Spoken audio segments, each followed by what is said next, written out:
Hi guys, it's Sam here with Bargain.hunting.blonde, and today I'm bringing you a subscriber requested video, which is a review of my Chanel small vintage vanity case.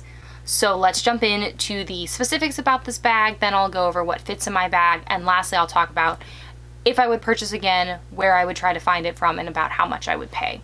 So first off, this bag is a black vintage caviar with embroidered CCs on the front. It is caviar throughout the bag.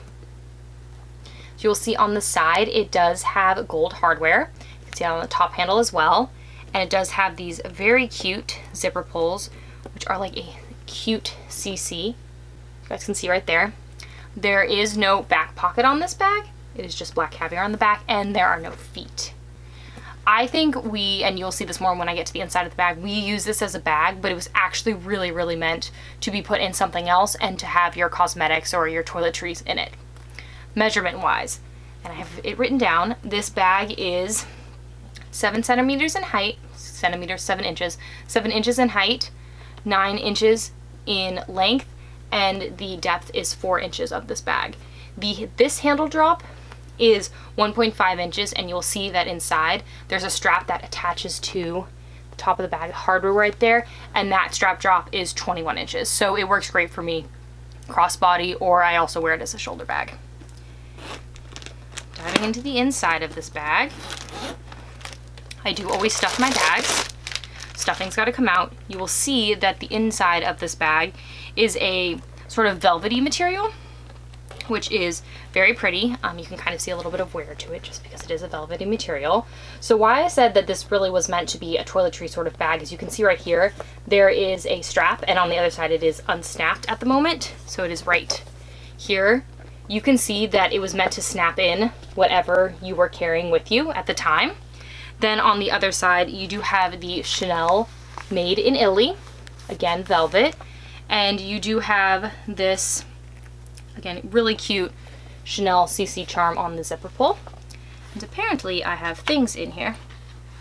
Oh, see, pleasant surprises. Hotel key from my honeymoon. The card for Pink Mama. If you are ever in Paris, you're ever anywhere near Moulin Rouge, and even if you're not, go there. Pink Mama's has great drinks, and they have amazing truffle pasta. Not as good as Cantonetta Antinori in Zurich, close. And then, what is this? Oh, this is my receipt from my rectangular mini, as I dropped that I bought on my honeymoon. I should actually take this out of here so I remember that. So, really cute bag, really like it. This one does have its serial number, I believe, in the, oh, I have even more receipts in here. It does have the Chanel serial number in the pocket, which you guys are not going to be able to see, but it is a 4 series. Oh, this is wow, this is actually really cool. 4 series, I think, puts it in like 1993, 94 time, and this was just bought last year, so in 2019. Look at these guys. Okay, let's see. They are identical. They have little camellia flowers on them, and then they say Chanel, and they are embossed, and they are literally identical. Many years apart, so that is actually really cool. So this is the authenticity card. I do not care if I purchase a bag with or without the authenticity card. I also do or do not care if it has the sticker in it. Sometimes it does fall out. I always get my bags authenticated. It's not a big deal for me. I know some people will not buy without either of those. And then this is the little care booklet. Oh wow, wait, this is so cool. This is like the coolest thing I've ever seen. How did I not know this was in here? Okay, well, it is in French, most of it, and I do not speak French. It's also in Chinese, which is really cool. And it's simplified and traditional characters. And then there is some English in here as well, and is how to care for your Chanel handbag. Look at this picture. Look how cool that is. So this is really cool. So maybe it was considered a handbag, or maybe this just came with all their pieces that had leather on the outside. I'm not really sure, but very cool. I did not know this was in here. We are definitely keeping that in here. So, interior of the bag, much more, again, like a vanity case than like a bag. Story time a little bit about this bag. This is my second of this bag, and I'll talk about that more at the end and why it is the second one of this bag. It's a sad story, guys.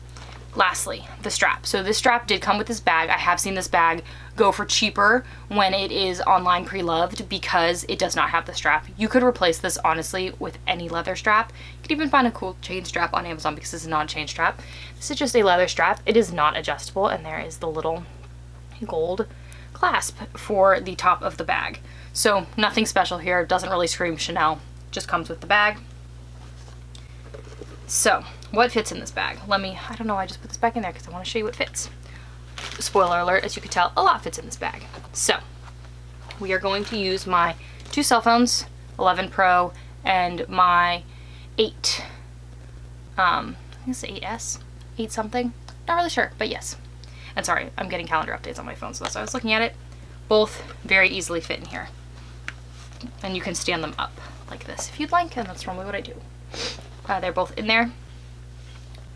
Then we have the Calvi and the Bastia, which I could put in here as well. And then we have my sunglass case. This sunglass case is huge. So let's see if it'll close with this in here. I'm thinking no. No, actually it will close with it in here, which is kind of crazy. So the giant, literally, I don't know how many times I could say that, sunglass case is in here, which is amazing. You're definitely going to be able to basically get anything you want in here. I am going to try in a second the Toiletry 19, which I don't think is going to be a good fit in here, but the Toiletry 15 I think would fit.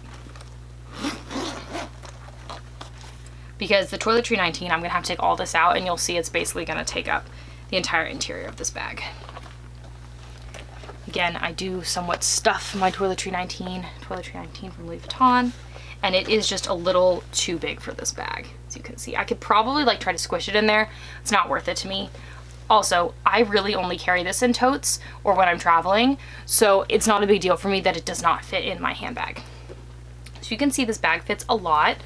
I really like this bag, and onto the story time about what would I pay for this and why this is my second one. So in the sad world of why this is my second one, my first one got stolen out of my luggage between Zurich and London flying, was I flying business or first? Regardless, flying Swiss Air. That's like an hour and a half, 2-hour flight, guys. It is not long. I believe it was stolen at the Zurich airport. I knew better than to put it in my bag, but I have a lot of back problems, unfortunately, and so I've really been encouraged to stop carrying so much in my tote bags. I normally have to carry at least 2 laptops and my 2 cell phones and an iPad. So that's without anything else in a tote bag that is very heavy. So normally I would carry this on, but I was like, you know what? At this point, I think I've been gone for like almost 3 weeks from home. I was like, I'm just gonna put it in there. It'll be fine. I'll bury it in my stuff. No, it was gone. They took everything of value out of my suitcase. They definitely went through my suitcase. I hope you enjoy my used shoes. It's very weird. I do not like it, but it's fine. So I lost this in the small size. It actually was an older version. I had gotten it for a steal of a deal. I think I paid around $600 or $700 for it, and it was leather lined. It was an older version, and it did not have the like velvety lining that this one does. And immediately I was like, I'm replacing that. I love this bag. I want a new one. I need a new one. I'm getting a new one. So I did, and I started hunting, and it was not easy to find. This is really before Vanities became a really big deal, and now I feel like you can find them a lot more easier on like eBay and Vestiaire Collective and Rebag. So I did have to pay about $1,800 for this one when I had paid so much less for the initial one. I've definitely learned my lesson. I actually now do not care about the airline rules and will fly with 2 big carry-on bags. I do not care. I am not checking, and I've gotten in fights with people about this. I am not checking anything that is a luxury good at all. Used shoes, nice blouses, suit stuff. Nope, it is coming on. I do not care. And I know that's very annoying, but I will have to say that as soon as I explain to them my situation, they are much more understanding. And I also always do bring just 2, so I don't bring like another purse. I will just say that one of them basically is my purse and stuff it under the seat. So I'm not putting anything extra in the overhead bin. And then when you do fly, I again fly a lot of Swiss Air. So when you do fly Swiss Air and you fly business, you get your own overhead bin, so it really doesn't matter. You could put all that stuff up there and still have space. But just in general, I really try to be careful that like nothing that is a luxury good is going into a checked bag anymore. It's just not worth it. They don't insure it. They're capped at $1,000 regardless of how much money you lost, which is really, really unfortunate. And I honestly think that if I hadn't flown so much with Swissair and had given them so much of my business, like, a lot of money was spent on Swissair. I honestly think they would have said, too bad, don't care, so sad. Which is really, really unfortunate, because you expect that when you have a suitcase and you put stuff in your suitcase that it's not just going to disappear. But apparently it is. So, sad days. So clearly I would buy this again. I love this bag. I have bought it again. This is my second one. If it disappeared somehow, I would buy another. They have gotten a lot more expensive. The patent leather version is cheaper, and I see it normally around $1,100 for the small. There is a medium size. It does go for less. It is very big, and to me it is too big, and I am 5'10", so it's just a very big bag. The small is honestly the perfect size. So just make sure you're looking at the measurements, because a lot of times they won't list whether it's a small or a medium. They'll just list that it's a vintage vanity bag, a vintage vanity case. They call it both things. And I really like this bag. I would buy it again. Places I would look on eBay, Vestiaire Collective, Rebag, Real. Fashionphile doesn't get a lot of more vintage bags, so they're probably not going to have it. I personally don't like to shop on Poshmark, so I wouldn't look at Poshmark. But those would be the places, and I'd say honestly eBay, a Japanese reseller, is probably going to be your best bet and your best price. Just a really great bag. I really love it, and to me it's very different from the new Vanity. It opens completely different. To me it looks completely different. This looks like a little lunchbox, which I think is really cute, and I really like it. So if you like these sort of videos, if you have any other videos you want to see, please leave a comment down below. If you like these sort of videos, please hit the subscribe button and the notification bell so you get notified every time I upload a new video, which is twice a week. If you want to see how I style my bags, please make sure to follow me on Facebook, Instagram, and my blog, all of which are linked down below. Thank you so much for tuning in today, guys, and I'll see you in my next video. Bye, guys.